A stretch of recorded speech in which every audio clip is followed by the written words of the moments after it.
There's infinite information out there. You can't know everything. You can't be on a path to discovering everything. Other people are going to know things you don't. And this is the point that a bunch of modern thinkers are making that I think is very valuable. Jonathan Haidt is a loud one, and he's done it well. Deutsch did it earlier and very thoroughly. But we do not, we don't think well as individuals.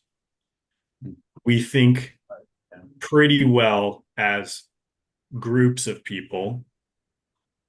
And this is that, so that's something that Jonathan Haidt would say, although he kind of gets into the qualifying it a little bit, but Deutsch is very thorough. Um, we think well when we are in groups that are structured to do two things. One, to creatively conjecture, and two, to collectively criticize. Yes.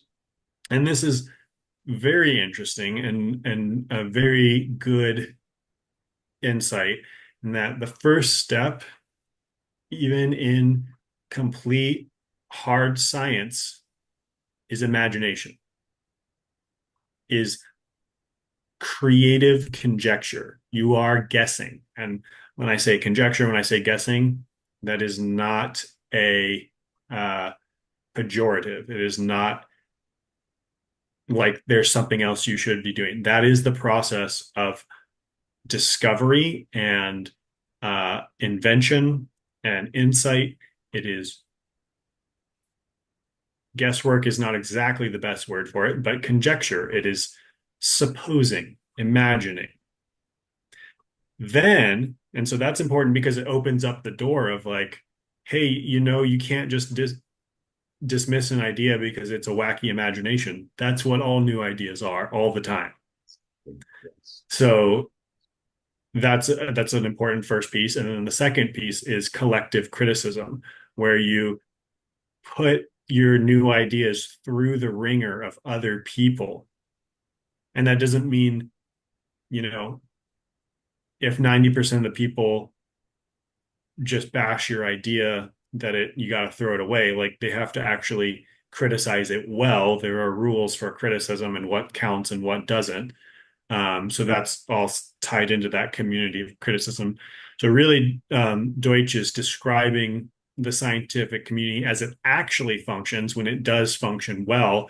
But up until, at least as far as I know, up until his work, pretty much everyone viewed science as disconnected from imagination and what would we say? Um, very sterile and a clean process and dogma free, and neither of those are true.